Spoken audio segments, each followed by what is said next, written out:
Post-installation steps. Grant select, and execute, authorizations, to _S, Y, S _R, E, P, O user on default SAP system schema, in SAP HANA Studio. Log on to the SAP HANA database of your system, within SAP HANA Studio. In the Security folder, open the _S, Y, S, _R, E, P, O user.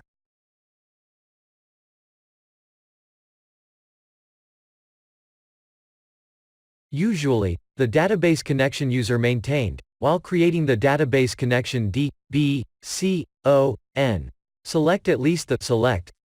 Select C, D, S metadata. Select metadata.